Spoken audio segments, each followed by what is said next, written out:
Welcome student, मैं विकास जटिया। आज मैं आपको कक्षा 10वीं अध्याय 1 का इंट्रोडक्शन सिखाऊंगा। जैसे कि मैंने आपको पहले वीडियो में भी समझाया था, प्राकृत संख्या, पूर्ण संख्या, पूर्णांक संख्या, परिमेय संख्या और अपरिमेय संख्या और वास्तविक संख्या। मैं इन सभी पे इतना जोर इसलिए डाल रहा हूँ क्योंकि आपके कक्षा 10वीं के फर्स्ट चैप्टर में अगर आप यूक्लिड विभाजन प्रमेयिका या यूक्लिड विभाजन एल्गोरिथम पढ़ेंगे तो हमें इन छयों का नॉलेज होना बहुत जरूरी है।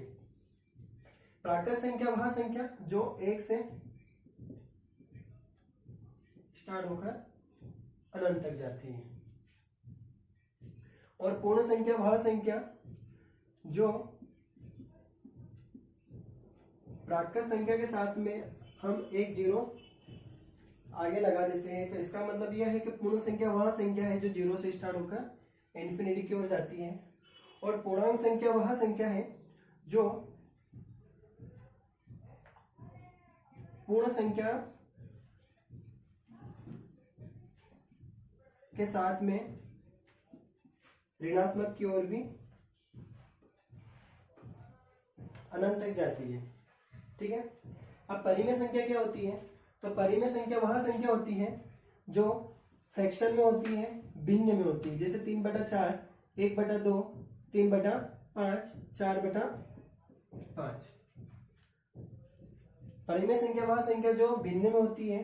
तो इसका मतलब ये हुआ कि यह 3 भी एक भिन्न संख्या है, परिमेय संख्या है। तो ये कैसे? हमें ये याद होगा कि सभी संख्या के बटे में एक जरूर रहता है। तो परिमेय संख्या का मतलब क्या होता है कि जो भिन्न में होती है, फ्रैक्शन में होती है, या बटे में ऊपर नीचे दोनों तरफ संख्या होती है। तो यहाँ पर 3/4 दिख रहा है, 3 भी और 4 भी है, लेकिन एक नॉर्मल संख्या अगर मैं लिखता हूँ जैसे 3, तो उसके बटे में भी एक रहेगा। अगर किसी भी संख्या के बटे में कुछ नहीं है तो इसका मतलब वहां पर 1 है। तो यहाँ क्या है? परिमेय संख्या हो गई। जैसे 4 हुआ, 1000 हुआ, ये सारी परिमेय संख्या है। तो हम यह कह सकते हैं कि प्राकृत संख्या, पूर्ण संख्या और पूर्णांक संख्या यह तीनों परिमेय संख्या के भाग है। इसका मतलब है कि यह प्राकृत संख्या भी है और परिमेय संख्या भी है, पूर्ण संख्या भी है और एक परिमेय संख्या भी है, पूर्णांक संख्या भी है और एक परिमेय संख्या भी है। और परिमेय संख्या वह संख्या जो बटे में रहती है, और साथ में इनके तीनों के जो भी उदाहरण है वह परिमेय संख्या में आते हैं। ठीक है। अब अपरिमेय संख्या वह संख्या रहती है जो स्क्वायर रूट से पूरी तरह से बाहर नहीं आती है। ठीक है। जैसे अपन √4 की बात करें तो √4 अपरिमेय संख्या नहीं है, √4 एक परिमेय संख्या है। क्यों? ऐसा क्यों? क्योंकि √4 का जब हम एलसीएम करेंगे तो यह 4 2 के रूप में बाहर आ जाएगा। तो √4 अगर रूट से बाहर निकल जाता है तो यह अपरिमेय संख्या नहीं, परिमेय संख्या है। वैसे ही √2 रूट से बाहर नहीं आ रहा है तो यह परिमेय संख्या नहीं, अपरिमेय संख्या है। ठीक है। अब बात करते हैं कि पाई अपरिमेय संख्या है या नहीं है। तो आपको मैं बता दूं कि पाई जो है वह अपरिमेय संख्या है, और पाई का जो मान 22/7 है वह एक परिमेय संख्या है। हम बोलते हैं पाई का मान 22/7 है।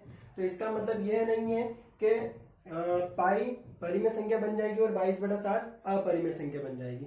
जब हम 22/7 और पाई का हल देखेंगे तो इसमें कुछ ना कुछ डिफरेंस हमें नजर आएगा। इसलिए पाई अपरिमेय संख्या है और 22/7 एक परिमेय संख्या है। ठीक है। यह तीनों पार्ट परिमेय संख्या में आते हैं, और अपरिमेय संख्या वह जो स्क्वायर रूट से बाहर नहीं आती है, और पाई एक इसका उदाहरण हुआ। तो यह अपरिमेय संख्या है। अब वास्तविक संख्या क्या होती है? वास्तविक संख्या वह संख्या होती है जो परिमेय संख्या और अपरिमेय संख्या के अंतर्गत आती है। इसका मतलब यह है कि परिमेय संख्या के जितने भी उदाहरण है और अपरिमेय संख्या के जितने भी उदाहरण है वह सभी वास्तविक संख्या के उदाहरण होंगे। जैसे कि -1, 0, 3, √4, √5, पाई, 22/7, -3/7, यह सारी जितनी भी संख्या है एक वास्तविक संख्या है। अब हम यूक्लिड विभाजन प्रमेय सीखेंगे। यूक्लिड विभाजन प्रमेय को हम लेमा भी कहते हैं। यूक्लिड विभाजन प्रमेय की हम परिभाषा देखेंगे तो हमें पता लगेगा कि प्रमेय एक सिद्ध किया हुआ कथन होता है और इसे एक अन्य कथन को सिद्ध करने में प्रयोग किया जाता है। मतलब यूक्लिड नाम के जो गणितज्ञ हैं उन्होंने इस प्रमेय को पहले से ही सिद्ध कर चुके हैं। अब हम इस प्रमेय से अन्य सवालों को इसकी सहायता से हल करेंगे। ठीक है, एक बार वो मैं परिभाषा पढ़ देता हूँ कि प्रमेय एक सिद्ध किया हुआ कथन है। अभी जो मैं आपको प्रमेय का फॉर्मूला बताऊंगा वह एक सिद्ध किया हुआ कथन होता है और इस वाले कथन को हम अन्य सवालों के लिए प्रयोग में लाते हैं हल करने के लिए। ठीक है, जैसे कि उदाहरण के तौर पर अगर मैं प्रमेय को आपको समझाऊं, हमने दो संख्या ली है, एक 31 और एक 6। 31 और 6 में से कौन सी संख्या बड़ी है? तो भैया 31 बड़ी है। अब हम इन दोनों संख्याओं में अगर प्रमेय लगाएंगे तो हम 31 में 6 का डिवाइड करेंगे। इस बात का भी आपको ध्यान रखना है कि प्रमेय में हमेशा बड़ी संख्या में छोटी संख्या का भाग जाएगा। इसका मतलब ये है कि बड़ी संख्या अंदर और छोटी संख्या बाहर लिखाएगी। अगर जो छोटी संख्या से हम जिससे भाग दे रहे हैं वह भाजक कहलाएगी और जिसमें भाग दे रहे हैं वह भाज्य कहलाएगी और हमारा जो आंसर आएगा वह भागफल कहलाएगा और हमारा जो शेषफल बचेगा वह रिमाइंडर कहलाएगा। और यहाँ जो है भाजक है, यह भाज्य है और यहाँ भागफल है और यहाँ पर शेषफल आएगा। ठीक है, यहाँ पर मैंने एक भाज्य बराबर भाजक गुणित भागफल प्लस शेषफल का एक फॉर्मूला लिखा है जो भी आपको समझ में आएगा। अब यहाँ पर मैंने दो संख्या ली है, दो संख्याओं में से बड़ी संख्या 31 है। बड़ी संख्या को हमें भाज्य मानना है, छोटी संख्या को हमें भाजक मानना है। ठीक है, बड़ी संख्या को डिवाइजर और छोटी संख्या को डिवाइडेंड मानना है। अब हम इसका डिवाइड करेंगे, हम 6 की टेबल बोलेंगे तो 6 की टेबल में 31 नहीं आता है, 30 आता है। कितनी बार आता है? 5 बार आता है। तो 5 हमारा भागफल हुआ और हमारा जो 6 की टेबल में 5 बार हमने बोला तो 30 आया, उसे हमने 31 में से 30 को घटा दिया तो हमारा आंसर कितना आ गया? 1। यहाँ पर जो हमारा आया वो क्या है? शेषफल, रिमाइंडर है।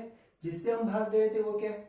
भाजक है, डिवाइजर है। और जिसमें हम भाग दे रहे थे वो भाज्य है, डिवाइडेंड है। और हमारा जो आंसर आया है वह हमारा भागफल क्वोशिएंट है। ठीक है, अब आगे यहाँ पर देखेंगे कि हम किसी भी संख्या में भाग देते हैं तो हमें वहां पर दो चीज प्राप्त होती है, एक हमारा भागफल प्राप्त होता है और एक शेषफल प्राप्त होता है। ठीक है, तो हमें अगर मैंने 31 में 6 का डिवाइड करा है और आंसर 5 आया और शेषफल अगर 1 आया है और मुझे इन तीनों संख्याओं से वापस 31 लाना है तो मैं क्या करूंगा? मैं इस वाले फॉर्मूले का यूज करूंगा। कौन सा? भाज्य इक्वल टू भाजक इंटू भागफल प्लस शेषफल। अब हमारा भाज्य क्या है?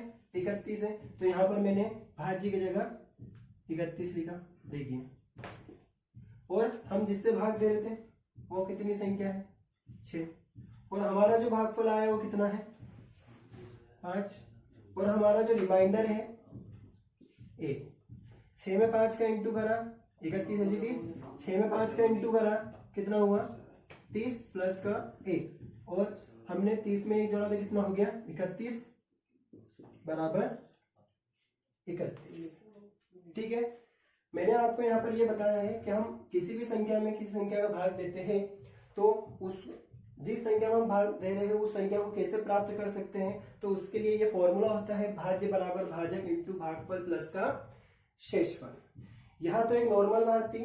अब प्रमेय का यूक्लिड विभाजन प्रमेय का इस भाग के बारे में क्या बोलती है सुनिएगा। प्रमेय का ये बोलती है कि हम जब भी किसी संख्या में भाग देते हैं तो शेषफल या तो 0 आ सकता है या जिस संख्या से हम भाग दे रहे हैं उससे छोटा आएगा। शेषफल या तो 0 आएगा, एक कंडीशन क्या है कि शेषफल क्या आएगा? 0। और दूसरी कंडीशन ये है कि शेषफल जीरो के अलावा सिर्फ वही संख्या आ सकती है जिससे हम भाग दे रहे हो या उससे छोटी। इसका मतलब है कि शेषफल 0 भी हो सकता है, 1 भी हो सकता है, 2 भी हो सकता है, 3 भी हो सकता है, 4 भी हो सकता है और 5 भी हो सकता है। अगर हम 6 की जगह कोई और संख्या लेते हैं, उदाहरण के रूप में अगर हम 20 संख्या लेते हैं, तो यहाँ पर शेषफल में हमारे पास में एक शेषफल 0 बच सकता था और शेषफल 1 से लगाकर 19 तक में कोई भी संख्या बच सकती थी। तो यहाँ पर हमें यह याद होना चाहिए कि हम किसी भी संख्या में किसी भी संख्या का भाग देते हैं तो वह हमेशा जिससे हम भाग दे रहे हैं उससे छोटी होगी या 0 होगी। ठीक है, तो हम यहाँ पर कह सकते हैं कि जो हमारा शेषफल आया है वह 0, जो हमारा शेषफल आया है वो 0 से बड़ा हो सकता है और 0 के बराबर भी हो सकता है। और यहाँ पर जो एक संख्या है वह इस 5 से छोटी होगी। हमारा जो रिमाइंडर आया है यह है वह 0 से छोटा, 0 से बड़ा और 0 के बराबर भी हो सकता है। जैसे कि यहाँ पर मैंने लिखा है कि 0 शेष से छोटी, 0 शेष से छोटी या बराबर भी हो सकती है। मतलब ये 0 बराबर भी हो सकता है और इससे छोटी भी हो सकती है। और शेषफल जो शेष बचा है वो भाजक से छोटा होगा, जो शेषफल बचा है वो भाजक से क्या होगा, छोटा होगा। ठीक है, आगे और मैं बताता हूं आपको कि उदाहरण के तौर पर, ये तो मैंने आपको एक एग्जांपल के रूप में समझाया है यहाँ पर। ठीक है, अगर मैं इसी की जगह एक अन्य उदाहरण लेता हूं जो क्रमिका का एक फॉर्मूला बन सके, जिससे यहाँ पर मैंने एक 2 पूर्णांक संख्या ली है। यहाँ पर मैंने डिजिट वाली संख्या नहीं ली है, यहाँ पर मैंने सिर्फ माना है कि यहाँ पर 2 संख्या है ए और बी, और ए और बी में से मैंने किसको बड़ा माना है, ए को। और अभी मैंने आपको थोड़ी देर पहले बताया है कि जो संख्या बड़ी रहेगी उसको हम भाज्य मानेंगे और जो संख्या छोटी रहेगी उसको हम भाजक मानेंगे। अब अगर हम b में a का डिवाइड करेंगे, b से a का डिवाइड करेंगे तो कुछ ना कुछ तो शेषफल, कुछ ना कुछ तो भागफल यहाँ पर आएगा।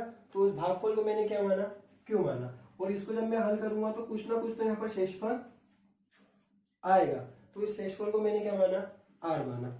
और अभी मैंने आपको बताया था कि जो शेषफल रहता है वो 0 हो सकता है या 0 से बड़ा हो सकता है और जिस संख्या से हम भाग दे रहे हैं उससे छोटा होगा। जैसे कि हमने यहाँ पर भाग दिया है और मैंने जैसे आपको बताया था कि हमें वापस अगर भाज्य को लाना है तो भाज्य हम कैसे ला सकते हैं, इस फॉर्मूले से ला सकते हैं। जैसे कि भाज्य हमने क्या माना है, a बराबर भाजक क्या है, b और भागफल क्या है, q और शेषफल क्या है, r। ठीक है, और थोड़ी देर पहले मैंने आपको बताया था कि शेषफल जो है वह भाजक से छोटा होगा और 0 के बराबर होगा। तो यहाँ पर 0 छोटा है, बराबर है r के और छोटा है p के। ठीक है, हमारे को क्रमिका में ये जो यूक्लिड विभाजन क्रमिका है उसमें हमारे को इस वाले फॉर्मूले का यूज आएगा और एक हमारे को याद, इस कंडीशन को हमें याद। अब हम जैसे कि हमने यूक्लिड विभाजन क्रमिका को समझा, अब हम यूक्लिड विभाजन एल्गोरिथम को समझेंगे। यूक्लिड विभाजन एल्गोरिथम क्या है?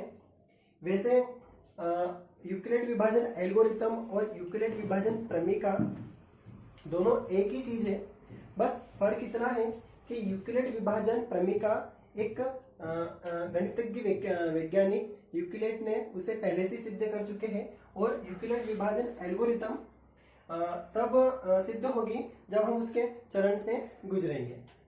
जैसे कि एल्गोरिथम सुपरिभाषित चरणों की एक श्रृंखला होती है जो कि एक विशेष प्रकार की समस्या को हल करने की प्रक्रिया को विधि प्रदान करती है। या हम यह भी कह सकते हैं कि यूक्लिड विभाजन एल्गोरिथम किसी समस्या को हल करने के लिए, यूक्लिड विभाजन एल्गोरिथम किसी समस्या को हल करने के लिए हमें किसी चरण से गुजरना पड़ता है, वही यूक्लिड विभाजन एल्गोरिथम होती है। यूक्लिड विभाजन एल्गोरिथम के जो 3 चरण हैं वो आपके सामने हैं। पहला चरण जो है वह यह है कि जैसे कि सबसे पहले हम दो संख्या, पूर्णांक संख्या हम अपने मन से लेंगे। तो मैंने पूर्णांक संख्या को सी और डी माना है। अब सी और डी माना है, हमने यहाँ पर देखा कि इन दोनों संख्याओं में से मैंने जो बड़ी संख्या मानी है उसको वह डी है। ठीक है, अब आगे कि सी और डी के लिए यूक्लिड विभाजन प्रमेय का प्रयोग करके क्यू और आर याद कर सकते हैं। प्रमेय में मैंने आपको समझाया है कि अगर दो संख्या में से कोई एक संख्या बड़ी है तो हम छोटी संख्या का बड़ी संख्या में भाग देते हैं। तो यहाँ पर मैंने दो संख्या मानी है सी और डी, जिसमें दोनों में से मैंने डी को बड़ा माना है और सी को छोटा माना है। प्रमेय में मैं आपको डिवाइड सिखा रहा था, डिवाइड बताया था, उसमें मैंने बताया था कि छोटी संख्या को बाहर रखना है, बड़ी संख्या को अंदर रखना है। जब हम भाग देंगे तो कुछ ना कुछ भागफल आएगा और कुछ ना कुछ तो शेषफल आएगा। यहाँ पर कोई डिजिट ना होते हुए तो यहाँ पर मैंने भागफल क्या मान लिया क्यू और शेषफल क्या मान लिया आर। ठीक है, तो वहां पर मैंने एक चीज और बताई थी प्रमेय में कि अगर मुझे वापस भाज्य वापस लाना है तो भाजक और भागफल का इंटू प्लस शेषफल करते, तो उसके लिए मैंने फॉर्मूला भी लिखा था, भाज्य बराबर भाजक इंटू भागफल प्लस का शेषफल। तो वहां फॉर्मूले से मैंने एक प्रमेय से यह सूत्र बनाया C equal to D Q plus R. अब यह सूत्र चेंज भी हो सकता है, आप अपने हिसाब से भी कुछ डिजिट ले सकते हैं। यहाँ पर मैंने C और D ली, तो आप A और B भी ले सकते हो, X और Y भी ले सकते हो। ठीक है, अब उसके बाद में मैंने आपको वहां पर प्रमेय में ये भी बताया था कि अगर शेषफल जीरो और जिससे हम डिवाइड कर रहे हैं उससे बड़ा हो सकता है।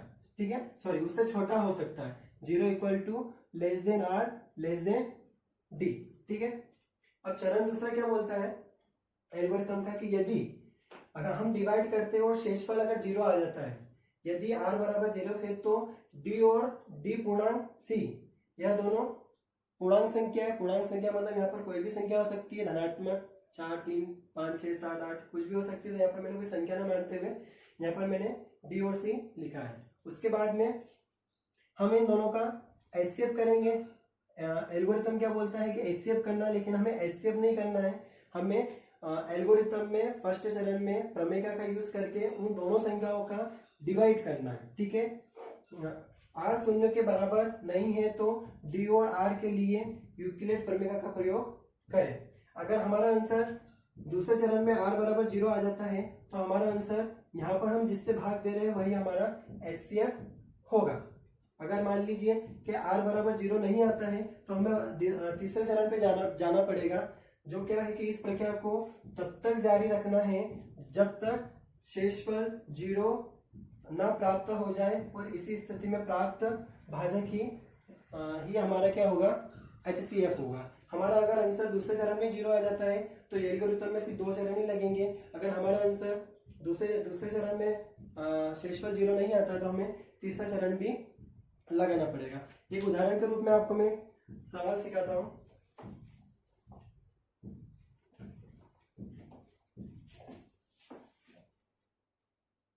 जैसे कि देखिए यहाँ पर मैंने दो संख्या ली है 6 और 36। एल्गोरिथम से इसे हमें एचसीएफ करना है, लेकिन एल्गोरिथम के 3 रूल में से पहला रूल क्या है कि इन सवालों को हमें प्रमेय से सिद्ध करना है। तो प्रमेय क्या बोलती है कि बड़ी संख्या में से छोटी संख्या का भाग देना है। तो इन दोनों में से बड़ी संख्या 36 है, हमने 36 अंदर लिखा, ये हम पहला चरण कर रहे हैं एल्गोरिथम का, है ना। तो ये क्या हो गया 6, हमने डिवाइड करा तो आंसर कितना हुआ 6।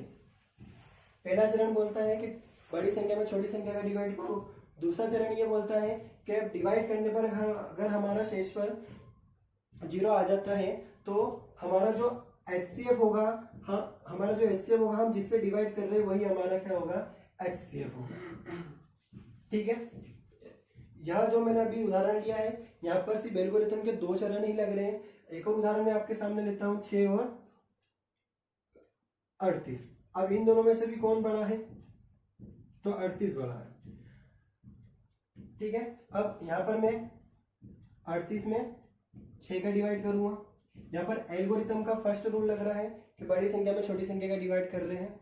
6 में 38 का डिवाइड करेंगे कितना आएगा 6 6 36 और कितना हुआ 2। पहले चरण का यूज करा तो डिवाइड करा, दूसरे चरण में क्या लिखा था कि अगर शेषफल 0 नहीं आता है तो हमारा आंसर 6 नहीं रहेगा। अगर शेषफल 0 आ जाता है तो हम जिससे डिवाइड कर रहे हैं वही हमारा एचसीएफ होगा। लेकिन इस सवाल में ऐसा नहीं हो रहा है, यहाँ पर शेषफल 0 नहीं आ रहा है। तो हमें क्या करना पड़ेगा कि हम एल्गोरिथम के तीसरे नियम को फॉलो करेंगे। तो हमें करना है कि यहाँ पर जो शेषफल आया उस शेषफल का डिवाइड 6 में करेंगे इस टाइप से। ठीक है, अब 2 के डबल में 6 कितनी बार आएगा? 3 बार। 0। देखिए दूसरी स्टेप में हमारा आंसर 0 आ चुका है। तो यहाँ पर जो शेषफल जो 0 आया है वह कौन सी स्टेप में आया है? सेकेंड वाली स्टेप में आया। और सेकेंड वाली स्टेप में हम किस संख्या से डिवाइड कर रहे थे? 2 से। तो हमारा इस सवाल का एल्गोरिथम के हिसाब से तीनों चरण का यूज करने के बाद हमारा जो आंसर आ रहा है एचसीएफ वह कितना है? 2 है। ठीक है, आपको मैं और भी उदाहरण समझाऊंगा, इसकी प्रश्न वाली 1.1 में भी सवाल है। और इस बात का मैं भी ध्यान रखना है कि यूक्लिड विभाजन एल्गोरिथम जो है वह भाजक हमें 0 के रूप में नहीं ले सकते और भाजक हम ऋणात्मक में नहीं ले सकते। अभी जो आपका 10वीं का बेस है वह सिर्फ धनात्मक संख्या की ओर ही है। आगे आप क्लास में पढ़ेंगे तो हम पूर्णांक संख्या की ऋणात्मक संख्या को भी लेंगे, लेकिन हाल फिलहाल हम 10वीं में पूर्णांक संख्या की सिर्फ धनात्मक संख्या ले रहे हैं, 0 भी नहीं ले रहे हैं। धन्यवाद।